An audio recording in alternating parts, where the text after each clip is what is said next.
So picture this. It's April 15, 1912, right? The RMS Titanic is sinking into the freezing pitch black waters of the North Atlantic. Oh, yeah. Such a grim historical moment. Completely rim. And the strict maritime protocol of women and children first is being enforced, literally at gunpoint in some areas. Right.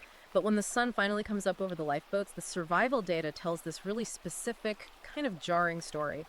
Like, 74% of the women on board survived. Wow. Yeah, while nearly 80% of the men willingly froze to death or drowned. That is a massive disparity. It is, and the author we're looking at today takes that specific historical data point and asks a really deeply uncomfortable question. Okay, I'm braced for it. She asks if human civilization was truly built on an oppressive, totalitarian patriarchy that was designed exclusively to benefit men at the expense of women, well, does a fiercely oppressive class willingly drown itself to ensure the survival of the people it supposedly subjugates? Wow. That is quite the opening argument. Right. So, welcome to the deep dive. If you're joining us for the first time today, or, if you're a regular listener who just hasn't gotten around to it yet, please take a quick second right now to like and subscribe to the show. Yeah, please do. It genuinely helps us bring you these really extensive, uncompromising explorations. We absolutely want you along for the ride. We really do, because today, we have an incredibly dense, highly provocative text to unpack, and that Titanic analogy is just the tip of the iceberg, no pun intended, regarding how aggressive this book gets. Oh, totally. Today's deep dive is an exhaustive, ultra-long, and really fascinating exploration of a new ebook that is basically setting the internet on fire right now. It really is everywhere. It is. It's titled Queen Bees and Worker Men, Biological Realities of Gynocratic Parasitism by Sophie Marie Eve Riker. And right off the bat, if you find yourself wanting to, read the source material directly to see the exact data we are referencing, you can grab your own copy right now on Amazon, Kindle, and Google Play Books. Yeah, and we should clarify exactly who this book is aimed at, right? And what it's trying to accomplish. Definitely. It's an intense read. Because this text is explicitly framed as, the ultimate intellectual manual for the men's rights movement and the red-pilled manosphere. Right. It's very targeted. Exactly. It's a meticulously structured argument that claims to expose the hidden history of our modern institutions. She argues that these institutions like family courts, academia, corporate HR, were captured by this lethal combination of feminist and Marxist ideologies long before the general public realized what was even happening. Yeah, so if you are a listener who's interested in understanding the intellectual ammunition driving these modern male movements, this book is basically framed as your definitive armory. And this is a huge... before we take a single step further, we absolutely need to issue a mandatory neutrality disclaimer. Yes, we cannot emphasize this strongly enough. The source material we are covering today is intensely polarizing. It's highly politically charged and, frankly, deliberately confrontational.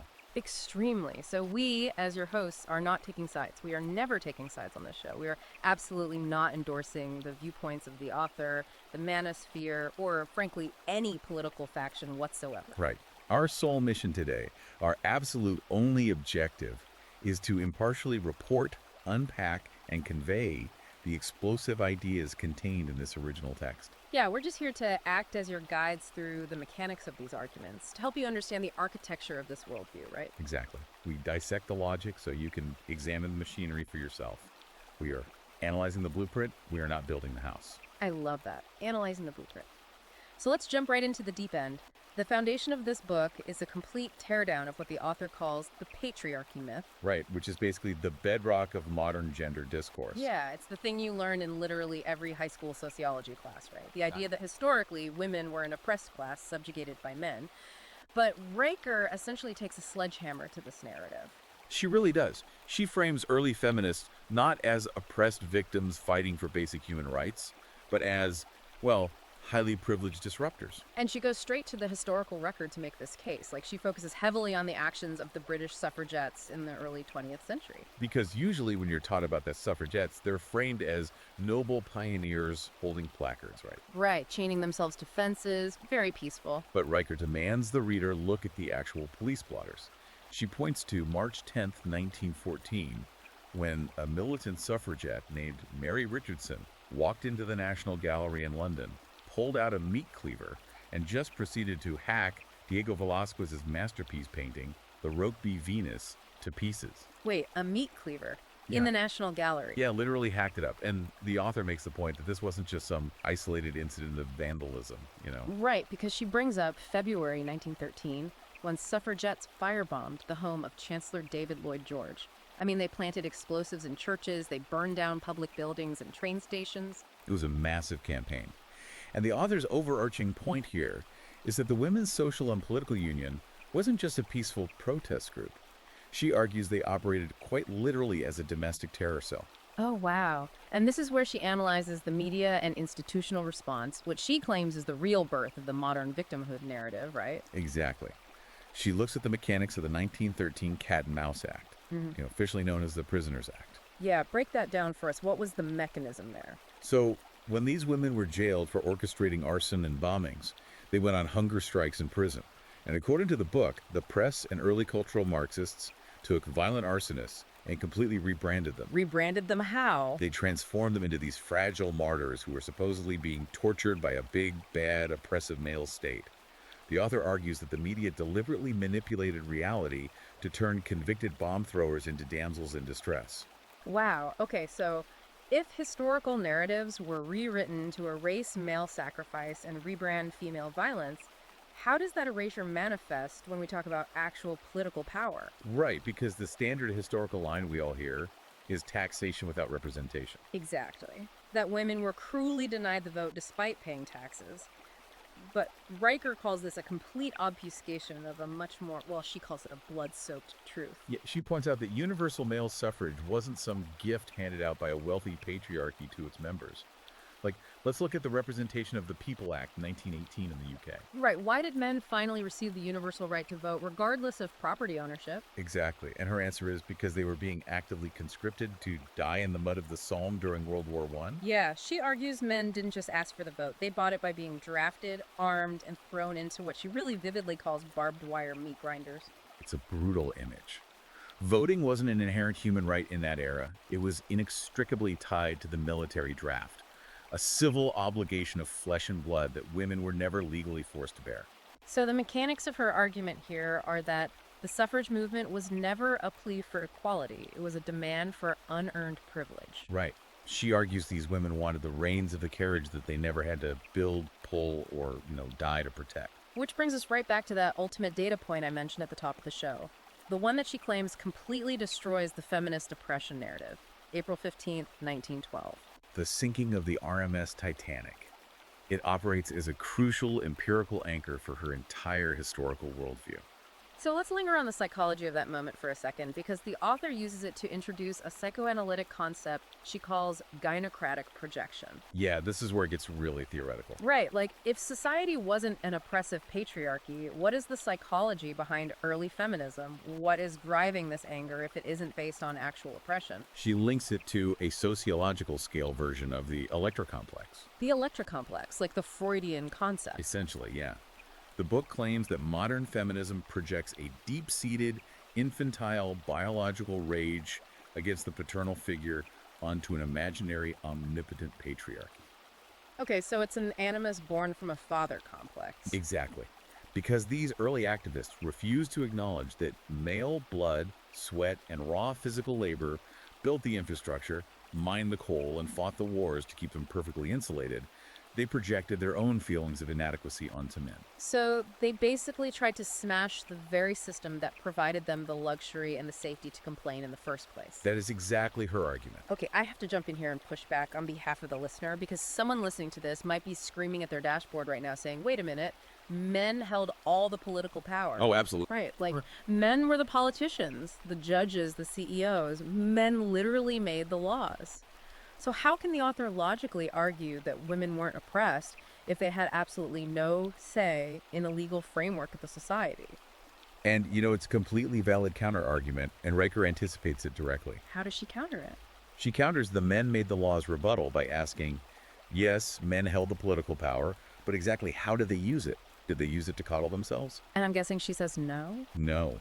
She argues they used that political power to draft laws that sent other men to die in droves to protect the nation. They didn't legislate a leisurely utopia for themselves. They legislated the brutal, lethal infrastructure of human progress. Okay, so the analogy she uses in the text is the gilded cage, which frankly feels a bit limiting to me. How so? Well, if I'm understanding her argument correctly, it's almost like a general who commands an army, right? Yes, the general has all the power, but he uses that power to draft his own sons and send them to the front lines to absorb the bullets while keeping the civilian population entirely safe. Is that a more accurate read of what she's saying? Yeah, actually, that is a much more precise mechanical understanding of her point. She argues that the oppression of upper-class Victorian women was essentially being kept perfectly safe in that gilded cage, while men worked 16-hour days in pitch-black coal mines dying of black lung disease. Wow. Right. So the men made the laws to maintain a massive physical safety net for women. It's a complete inversion of the standard historical lens. She's demanding the reader look away from the drawing rooms of the upper class and look at the deep shaft coal mines, the construction of the Panama Canal, the transcontinental railroads. All of which were characterized by staggering, almost unimaginable male mortality rates. And she is asking the reader to contrast the fragile complaints of suffragettes with that literal mass sacrifice of men. Her conclusion is that it's a form of cultural gaslighting, essentially, to elevate female historical discomfort to the level of systemic oppression, while completely and intentionally ignoring the millions of male bodies that were broken to build the society. So, if historical narratives were rewritten to erase male sacrifice, how does that erasure manifest in the modern mind? Like, how do we get from a historical debate about the Somme to what is happening in modern psychology today? Right, which brings us to the book's transition into evolutionary psychology and the modern pathologization of male behavior. She attacks the modern concept of toxic masculinity head-on. Yeah, she really goes after it. She starts by tracking the invasion of what she terms cultural Marxism into modern science and psychology. Specifically, she targets the American Psychological Association's 2019 guidelines, which officially labeled traditional masculinity as psychologically harmful. Okay, let's break down exactly what those APA guidelines said, because I think a lot of people heard the headlines but never actually read the text. It's important to look at the specifics, yeah. So the APA warns psychologists that socialization practices emphasizing traits like stoicism, competitiveness, and dominance were linked to psychological harm. And Riker calls this the ultimate academic hoax. She argues that the very evolutionary traits that conquered the frontier, defeated totalitarianism in the 20th century, and basically built Western civilization, are now being classified by a feminist-captured establishment as a literal mental illness.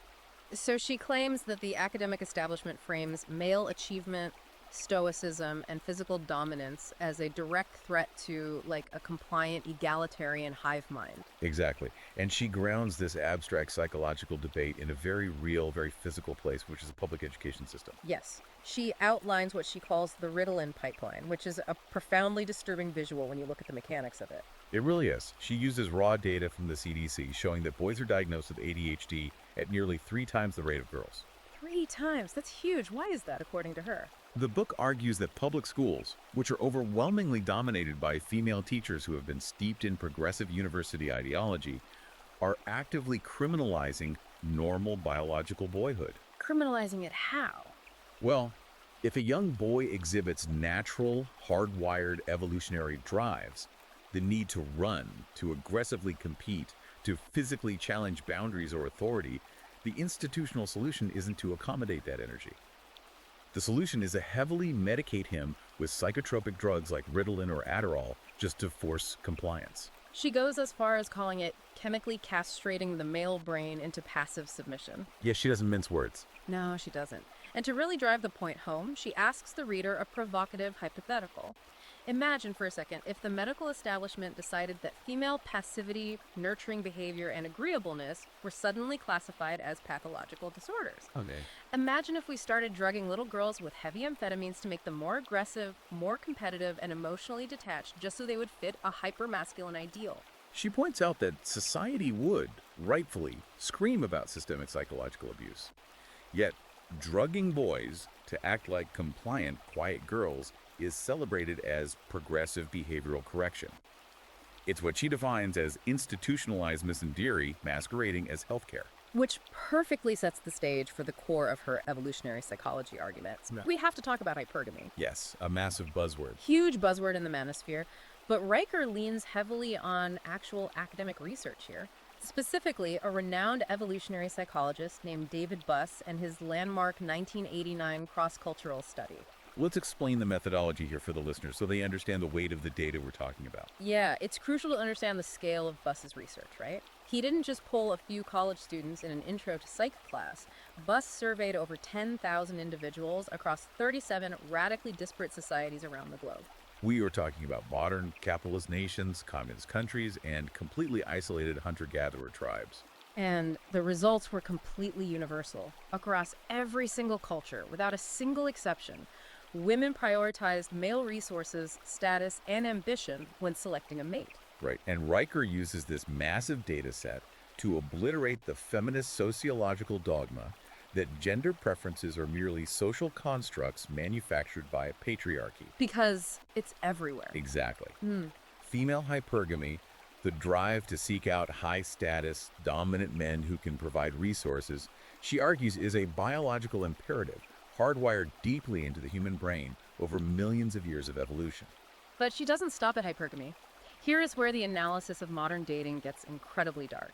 She contrasts David Buss's study with a later piece of research by Gangestad and colleagues from 2005. Oh, right. And this research exposes the biological mechanics behind what the manosphere crudely refers to as the alpha fucks, beta bucks paradigm. Yeah, let's explain the exact biological mechanism she's pointing to here, because this isn't about culture, it's about hormones. This is entirely about the ovulatory cycle shift. Yes.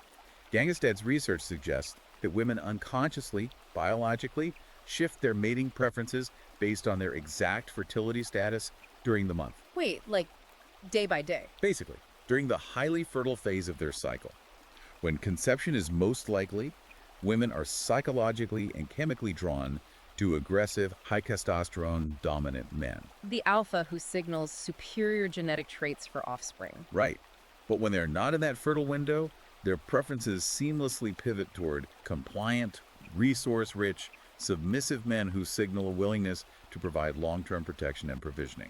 Wow. So if you are a guy listening to this who has ever navigated the modern dating apps, this theory probably sounds like something you've cynically joked about with your friends, you know. Oh, absolutely. But Gangestad's research is claiming this isn't just a cultural joke, it is observable biology. The aggressive alpha gets the genetic legacy, and the compliant beta gets the bill. That is a brutal summation of the dynamic. It really is, and it leads directly into what might be the most explosive statistical claim in the entire book. The reality of paternity fraud. Yes. Riker highlights that peer-reviewed genetic testing and double-blind blood type analyses reveal a cross-cultural cuckoldry rate of roughly 1 to 3%. Now, a 1 to 3% rate might sound small to some people at first glance. Right, it doesn't sound like a lot. But she uses a stadium analogy to make the math incredibly visceral. Lay it out for us. If you are sitting in a packed college football stadium with 100,000 men, statistical reality dictates that 1,000 to 3,000 of those men cheering in the stands are unknowingly raising the biological offspring of another man. Oh my God. Yeah. When you scale that up to the population of the United States alone, she argues that equates to potentially millions of men financing a genetic lie. And she frames this paternity fraud not as a series of tragic, isolated accidents, but as the cold, calculated, and successful execution of that female dual mating strategy we just discussed. Exactly. The devoted, hardworking husband is reduced to a biological host. He's a worker bee, keeping the hive running, financing the resources, while the queen bee breeds with a completely different genetic drone. Queen bees and worker men, the title makes perfect sense now. Right. And she claims that the feminist establishment vehemently despises this data and tries to bury it because it completely shatters their core dogma of inherent female moral superiority.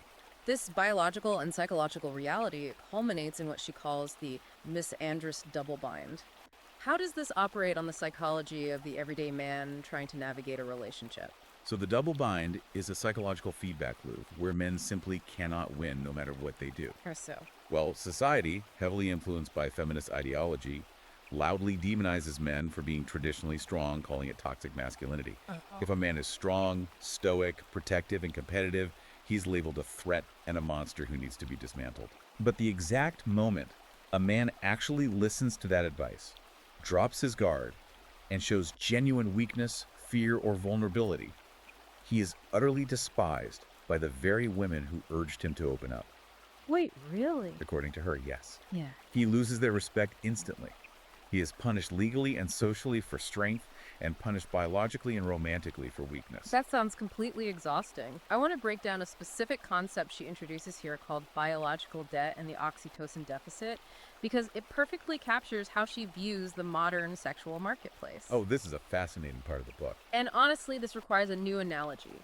The way she describes the progressive media encouraging women to embrace casual hookup culture during their peak fertility years, it sounds exactly like a financial trap. Like a massive credit card debt. Exactly. It's like a young person being handed a massive credit card with no limit, spending their 20s maxing it out on incredible vacations, and then at age 30, demanding that a complete stranger pay off the massive bill while offering zero return on investment.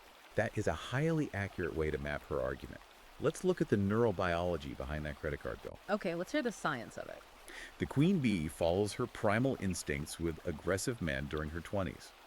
But according to Riker, engaging in excessive promiscuity and casual encounters systematically degrades a woman's brain receptors for oxytocin. And oxytocin is? It's the fundamental neurochemical responsible for long-term pair bonding, deep trust, and maternal attachment.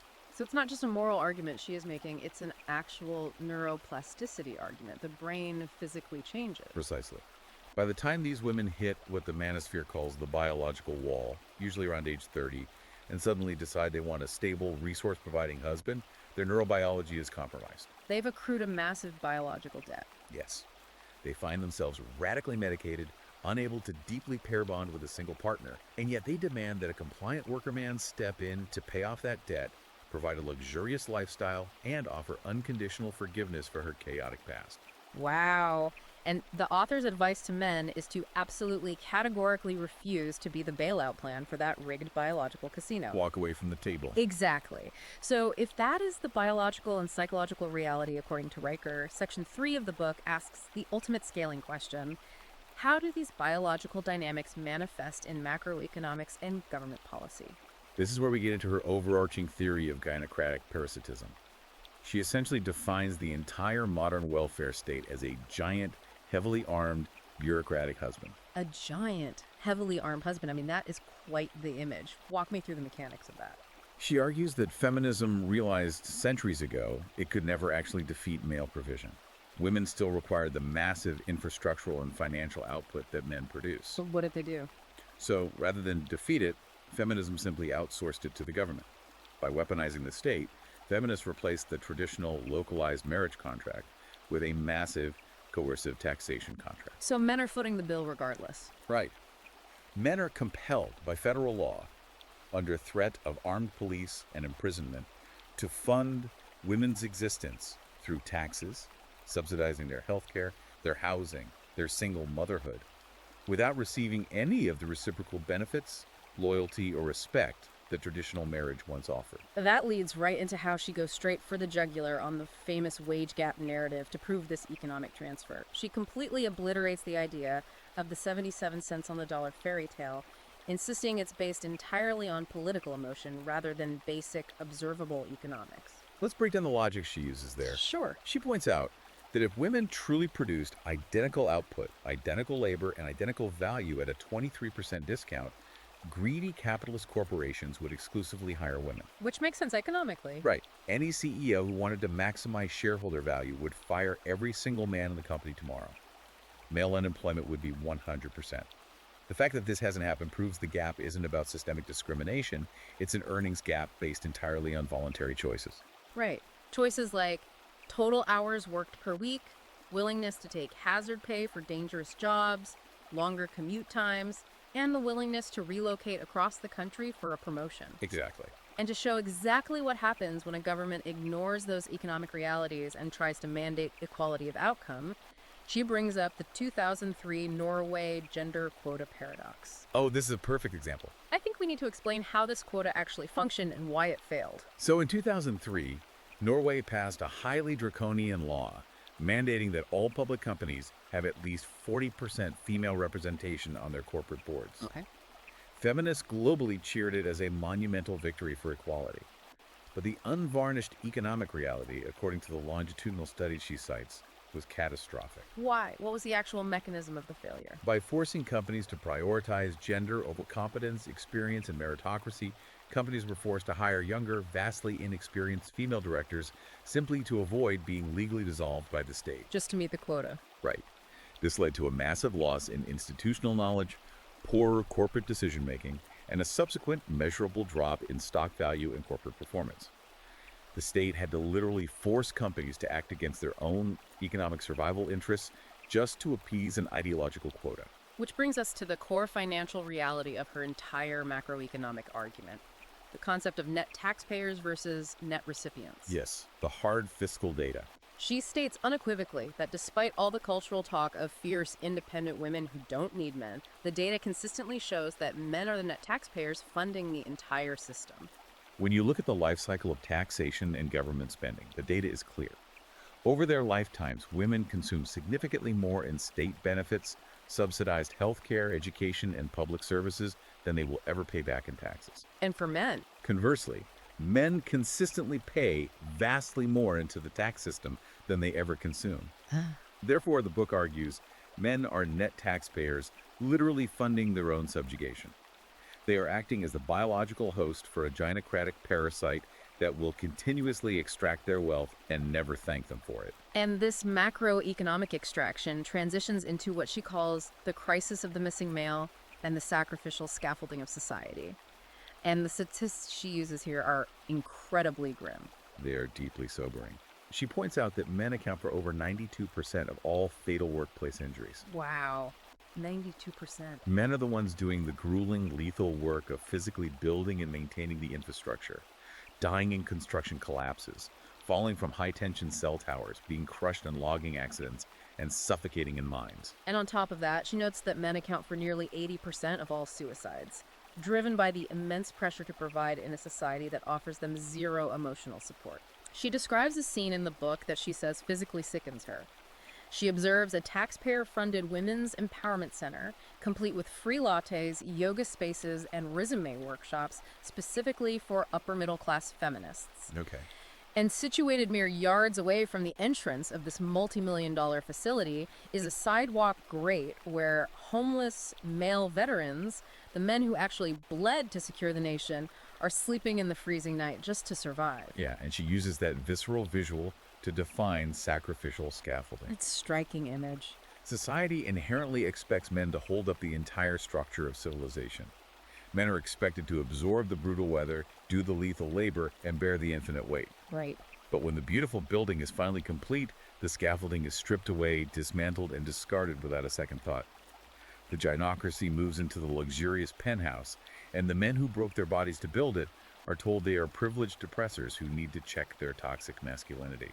I want to pause and break down the specific ideological mechanism she claims is driving this macro-level extraction. You touched on it briefly earlier, but the author draws a direct, explicit mechanical link between feminism and cultural Marxism. Yes, she ties them together very formally. Let's really ground this for the listener. When we hear cultural Marxism, it sounds like a political buzzword thrown around on cable news, you know? Right, it can sound like jargon. What is the actual mechanism here? Are we talking about taking traditional Marxist economic class struggles like the rich bourgeoisie versus the poor proletariat and just replacing them with social identities, men versus women? That's a very precise way to look at it, and Riker lays it out as a formal, logical syllogism. Let's walk through it. Please. Her major premise is this. Cultural Marxism thrives exclusively by dismantling natural hierarchies and crushing the independent nuclear family, because the family is the ultimate defense against state control. The goal is to replace family reliance with total dependency on the state. Okay, and the minor premise. Her minor premise. Modern feminism relies entirely on dismantling that exact same nuclear family and erasing traditional gender roles to achieve its liberation goals. Therefore, her conclusion, feminism operates as nothing more than a highly effective Trojan horse for cultural Marxism. So, by destroying the nuclear family, feminists didn't actually abolish the master, they just swapped a traditional husband for the government. Exactly. They traded a man who loved them for a bureaucracy that processes them. Exactly the point. The state creates a permanent dependency on welfare programs, thereby infinitely expanding its bureaucratic power and budget. It's an unholy alliance designed to turn men into disposable, isolated tax slaves while replacing the patriarchal father, who represents a localized, competing source of authority, with an omnipotent, centralized government. Let me bring up the book's specific critique of the modern girl boss and corporate diversity culture because it highlights this extraction perfectly. I want to try a new analogy here. Let's hear it. The way she describes modern human resources departments, it sounds like a toll booth operator on a multi-billion-dollar highway that they didn't build, didn't pave, and don't maintain, but they get to dictate who gets to drive on it, and they charge a massive fee for the privilege. That captures the essence, for sure. But Riker actually uses a biological analogy from nature. The cuckoo bird. Oh, right, the brood parasite. Yes. In nature, the cuckoo bird doesn't build its own nest. It lays its eggs in another bird's nest, tricking the host bird into feeding, incubating, and raising its parasite chick. Meaning the host bird literally works itself to exhaustion. Sometimes to death, foraging for food for an offspring that isn't its own, while its own biological chicks are pushed out of the nest. It's just a brutal evolutionary strategy. And Riker maps this perfectly onto modern corporate human resources departments and diversity, equity, and inclusion initiatives. She argues that the modern girl boss, or the HR diversity manager, doesn't actually produce a single tangible good, write a line of code, or generate any actual market value. Because the foundation is already there. Right. The massive corporate platform she stands on was built by male founders, funded by male capital, and maintained by male logistical labor. Her entire role within the company is to police male behavior, enforce ideological conformity, and extract corporate wealth to fund endless feminist programming. She is the cuckoo bird in the nest of male enterprise. It's just a devastating critique of corporate culture. And if the macro level of the economy is that hostile and extractive, what happens when we zoom in on the micro level? Like, how does this affect the individual man in his daily life? Well, this transitions the book from the economy directly into the legal system, specifically focusing on family courts and domestic violence laws. This is the chapter she calls the legal minefield. Yeah, the book argues that the family court system is the sharpest, most immediate, and most lethal weapon of state-sponsored extraction. And she traces the historical trigger for this massive systemic shift to a very specific moment. 1969 in California. Right, Governor Ronald Reagan signed the Family Law Act, which officially ushered in the era of no-fault divorce. We really need to explain how monumental this shift was, because I feel like most people today don't even know there used to be an alternative. Before 1969, ending a marriage legally required actual, provable grounds: adultery, severe abuse, or abandonment. Marriage was a bilateral pact, a serious legal contract that bound two people together. The state recognized the immense social value of keeping families intact. Right. No-fault divorce unilaterally destroyed that framework. It shifted absolute power to women by allowing a marriage to be dissolved at any time without any proof of wrongdoing, simply for the vaguest feeling of emotional dissatisfaction. And the statistic she wields here is staggering. Women currently initiate nearly 70% of all divorces. They're massive. And in college-educated demographics, that number pushes closer to 80 or 90%. Now, feminist ideology often attributes that 70% statistic to men simply failing as partners, being emotionally unavailable, or refusing to do housework. But Riker doesn't buy that. It's not at all. Riker argues that explanation is utterly absurd and ignores the basic rules of economics. She says the reason women initiate the vast majority of divorces is because the state provides irresistible, massive financial incentives for them to do so. Incentives like?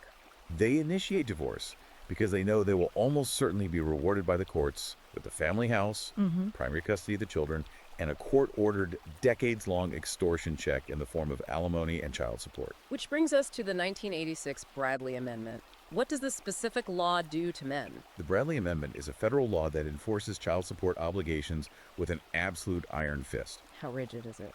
It prevents state judges from retroactively reducing child support debt, even if the man loses his job, becomes severely disabled, or discovers through a DNA test that the child isn't biologically his. It essentially transformed the family court into an inescapable, life-destroying debt trap backed by the threat of federal prison. Let's use an analogy here, because she calls modern marriage, under these specific laws, a unilateral option contract. To me, this sounds like a reverse insurance policy. A reverse insurance policy, I like that. Right. Imagine you sign up for home insurance, you pay the massive premiums every single month for 10 years. But the moment a storm hits and you actually need the safety net, the policy doesn't just cancel itself. The insurance company uses the storm as an excuse to legally liquidate your house, take your kids, and garnish your wages for the next 20 years. That is precisely how Riker views the legal mechanics of modern marriage. If you sign a business contract with a partner, and that partner decides to just maliciously breach it because they feel unfulfilled, the breaching party is penalized by the courts. Right, there are consequences. But in modern marriage, according to Riker, the woman can breach the contract at any time for any reason with zero penalty. Furthermore, the state acts as the muscular armed enforcer to seize the man's assets, alienate his children, and harvest his future income to lavishly reward the party that broke the vows. It's an emotional gamble with catastrophic, lifelong financial repercussions.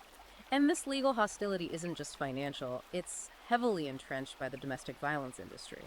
She aggressively attacks what she calls the Duluth delusion. The Duluth model, the power and control wheel. Anyone who has interacted with social services, family courts, or domestic violence intervention programs over the last 40 years knows this model intimately. I want to push back here, again, just to test the integrity of her argument. A listener might argue that the Duluth model wasn't created in the 1980s to institutionalize misandry or punish innocent men, but rather to address a very real, horrific statistical crisis of battered women who had nowhere to go. How does the author reconcile the original, seemingly noble intent of protecting battered women with her massive claim of a Marxist conspiracy? Riker addresses this by looking at the actual methodology of how the Duluth model was constructed. She argues it wasn't built on objective criminology, psychology, or empirical data. What was it built on then? It was explicitly designed by radical feminist activists in Minnesota to completely replace objective science with an ideological comic book. The fundamental architecture of the Duluth model categorizes all male behavior, even a raised voice or financial disagreement, as inherently abusive and rooted in patriarchal control. And female behavior. Simultaneously, it frames all female violence, even unprovoked physical assault, as heroic, justifiable self-defense against that imaginary patriarchy. It assumes male guilt and female innocence as an unalterable baseline. And she points to the 1994 Violence Against Women Act, or VAWA, sponsored by Joe Biden, as the exact moment this extreme feminist ideology received a massive, unstoppable federal slush fund. VAWA federalized this dogma. It took the Duluth model and made it the law of the land, funneling billions of taxpayer dollars into radical feminist nonprofits, mandatory arrest policies, and biased police training. In the process, it essentially erased male victims of domestic violence from the legal landscape entirely. Wow. Riker highlights how this massive institutional system aggressively, almost violently, suppresses sociological data that contradicts their narrative. She specifically names Murray Strauss from the University of New Hampshire to prove this point. Let's explain his research, because this is a massive academic scandal that very few people know about. Yes, Murray Strauss was a giant in the field of sociology. He developed the conflict tactics scale, which is the gold standard for measuring domestic violence. Okay, so this isn't fringe science. Not at all. His peer-reviewed research, conducted globally over decades with massive sample sizes, consistently showed a reality that shattered the feminist narrative. His data proved that women initiate physical aggression against their partners just as often as men do, and in some demographics, slightly more often. The violence was largely reciprocal. And how did the academic and feminist establishment react to this gold standard, peer-reviewed empirical data? According to Strauss himself, and documented heavily by Riker, they didn't try to debate his methodology. They tried to destroy him. Destroy him. They threatened his university funding, boycotted his conferences, issued bomb threats to his speaking engagements, and falsely accused him of endorsing violence against women simply for reporting empirical data that shattered their exclusively male abuser storyline. Because acknowledging that women are equally capable of unprovoked domestic violence destroys the foundational justification for the entire multi-billion-dollar victimhood industrial complex. But the most terrifying aspect of this legal minefield, the thing that strikes pure fear into the heart of any man listening, is what she calls the false accusation weapon. It is the tactical nuclear strike of the modern gender war. Exactly. She recounts the tragic story of Brian Banks to illustrate the absolute devastation this mechanism causes. Let's walk the listener through this case. It's a heartbreaking story. In 2002, Brian Banks was an incredibly talented high school football star in California with a massive future ahead of him, holding a scholarship offer from USC. His classmate, Juanetta Gibson, falsely accused him of rape. And because he was a young man facing a gynocratic legal system that operates on the foundational assumption of male guilt, the system terrifies him. Right. His own defense lawyer advised him to take a plea deal rather than risk going to trial and facing a potential 41-year prison sentence based entirely on the uncorroborated word of a female accuser. So an innocent teenager took a plea to avoid life in prison. Yes. And he spent 5 agonizing years behind bars and 5 more on a sex offender registry. He lost his freedom, his dream of a football career, his entire youth. And what happened to the accuser, Winetta Gibson, when the truth finally came out years later that she had entirely fabricated the story? She sued the local school district, claiming they failed to protect her from this fabricated assault, and she walked away with a $1.5 million settlement. This is unbelievable. The author frames this as the ultimate horrifying state-sponsored extortion racket. The victimhood industrial complex literally paid a woman millions of dollars for maliciously destroying an innocent man's life. It perfectly demonstrates Riker's core thesis. Yeah. The family and criminal courts are not centers of objective justice. They function as Marxist tribunals operating on the explicit presumption of male guilt. That's a strong claim. It is a hostile legal environment where the mere verbal accusation of a malicious woman carries the weight of a maximum security prison sentence. These life-destroying judgments are often executed entirely in the dark, through ex parte restraining orders, without the man even being present to defend himself or present objective evidence. So, if a man's home is no longer his castle, but rather a legal minefield seeded with feminist explosives ready to detonate the moment a relationship goes south, what on earth does the author suggest a man do? Riker gives very grim, clinical, almost militaristic advice. She tells men to treat their own home, their own relationships, like a potential crime scene. A crime scene, wow. You must meticulously document every interaction, every text message, every financial transaction. You must never be alone with a woman in a professional or volatile setting without maintaining objective evidence, like a recording app or a camera. Because in the modern feminist gynocracy, your life is the crime scene, and simply by being male, you are always the prime suspect. It is a terrifying, exhausting reality to navigate, which naturally leads us to ask, how did we get here? This takes us to Section 5, the ideological war. How is this massive systemic imbalance, this absolute inversion of justice and reality, maintained and justified to the general public? How do people accept this? It is maintained through the absolute totalitarian capture of academia and corporate culture. We touched on the victimhood industrial complex earlier, but Riker goes deep into the ideological factories that produce it. Right. She argues that the female evolutionary blueprint is biologically wired for resource extraction, but feminism merely industrialized that instinct into a multi-billion-dollar academic and corporate racket. And the central academic engine powering this racket is a concept called intersectionality. Yeah. Where did this start and how does it function mechanically? Riker traces the pathology back to academic patient zero, a legal scholar named Kimberly Crenshaw in 1989. Intersectionality is what Riker mockingly calls the oppression Olympics. Let's explain this to the listener simply. Instead of evaluating a human being based on their individual character, their actual merit, their intelligence, or their observable actions, intersectionality evaluates human worth entirely by a bizarre matrix of group identity and victimhood. It assigns points, basically. It assigns a point system to your race, your gender, your sexuality. The more oppressed categories you check, the more moral authority and immunity you are granted, completely discarding logic or empirical evidence. She paints this incredible, highly specific picture of the modern intersectional feminist to highlight the absurdity of this. Picture a pampered sophomore at an elite Ivy League university. She is furiously typing complaints on a $1,000 iPhone, sitting in a heavily air-conditioned, beautifully constructed coffee shop built entirely by male tradesmen sipping a $7 latte, loudly complaining about the unbearable, crushing systemic oppression of her existence. It's the ultimate psychological operation.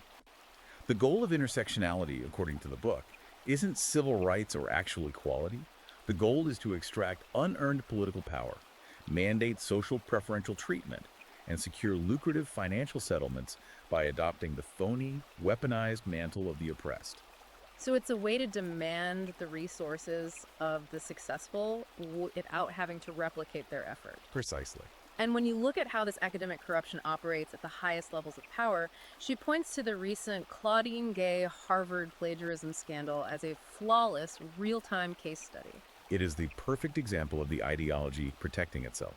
When Claudine Gay, the president of the most prestigious university in the world, was caught repeatedly lifting paragraphs wholesale from other academics without attribution, an offense that would get an undergraduate expelled immediately, what happened? Right, the mainstream media and the academic elite immediately circled the wagons to protect her. Why?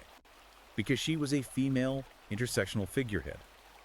Riker argues that for the feminist establishment, protecting their own demographic tokens is vastly more important than objective truth, merit, or academic integrity. The fundamental rules of morality and ethics simply dissolve when the gynocratic order feels threatened. And this toxic ideology doesn't just stay quarantined in the ivory tower, it bleeds directly into the corporate world, infecting every HR department in the Fortune 500. We see this with figures like Robin DiAngelo and her highly lucrative corporate seminars on white fragility and unconscious bias. Riker, directly and without hyperbole, compares these corporate diversity training sessions to Maoist struggle sessions from the Chinese Cultural Revolution. That's intense. They're psychologically designed to force employees, particularly white men, to publicly confess their inherent guilt, to express gratitude for the privilege of being exploited, to completely break their psychological sovereignty, and to enforce a culture of state-sponsored mediocrity where questioning the HR diversity manager is a fireable offense. This brings us to Chapter 13, which is an absolute scorching demolition of modern gender studies programs. She calls gender studies the empowerment to isolation pipeline. Explain the mechanics of this pipeline. She argues that the modern university has entirely ceased to be a place of rigorous intellectual inquiry, debate, or the pursuit of truth. Instead, it has become a mass production factory for Marxist resentment. Wow. Gender studies programs don't teach marketable skills, and they certainly don't empower women to be happy. They take in impressionable, hopeful 18-year-old girls, fill their heads with paranoid theories of invisible patriarchy, and spit out angry, unmarriageable, debt-ridden insurrectionists who are psychologically incapable of forming a healthy, loving partnership with a man. Her visual for this is brilliant.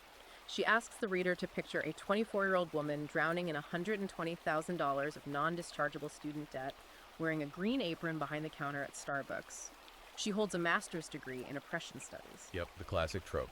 And she is loudly, arrogantly lecturing a male tradesman, a plumber who makes $90,000 a year, has zero debt, and fixes the actual physical pipes that keep the civilized world from drowning in its own waste about his unearned privilege and his toxic masculinity. It perfectly illustrates the academic grift. The tradesman builds the literal infrastructure she relies upon to survive, yet she is heavily indoctrinated to view him as the oppressor. So it's basically a setup for failure. The curriculum of these programs guarantees that these women will aggressively sacrifice their prime fertility years and their potential for deep, fulfilling family connections, ultimately ensuring they die alone, heavily medicated, and entirely dependent on the corporate state for their survival. And this highlights the ultimate glaring contradiction of the entire ideology, a dynamic which Riker defines as damseling for power. Right, the core hypocrisy. Feminism aggressively demands absolute equality of outcome, but simultaneously insists on permanent female exceptionalism and protection. They want the unquestioned authority of a CEO without any of the accountability and the perks of leadership without any of the peril. This is where we have to look at the hypocrisy Riker exposes. How can a modern feminist loudly proclaim that she is a fiercely independent boss who needs no man, while simultaneously requiring heavily armed, predominantly male police officers to enforce her ex parte restraining orders? It doesn't track. How is she independent when she relies on state-extracted male tax dollars to subsidize her housing, pay for her health care, and artificially prop up her useless corporate human resources job?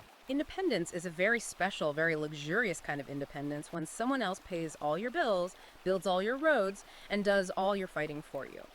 So after systematically dismantling the history, the biology, the economics, the legal system, and the academic ideology, we finally arrive at the culmination of the book, reclaiming authentic power and the call to action. How does a man, armed with this terrifying knowledge, escape what she calls the empowerment plantation? Riker's ultimate manifesto demands absolute, uncompromising, quiet defiance. She isn't calling for protests or holding signs. The first, most immediate step is personal protection. Which means what, exactly? Men must engage in ruthless, uncompromising vetting of any potential romantic partners. You must quickly identify and categorically reject any woman infected by feminist victimology. She writes, and this is a direct mandate to the reader, Do not date, do not marry, and do not financially support women who subscribe to this evil ideology. Let them experience the true, unvarnished independence they loudly claim to desire alone, unloved, and entirely unsubsidized by the men they so openly despise. Furthermore, men must ensure absolute legal and financial asset protection. Under no circumstances should a man sign a modern, state-sponsored gynocratic marriage contract. You must refuse to voluntarily enter a legal minefield that was specifically designed for your ultimate destruction. So don't even play. Exactly. If you finally realize the casino is rigged against you, the only winning move is to walk out the door and simply not play the game. But she goes far beyond just protecting your personal wallet.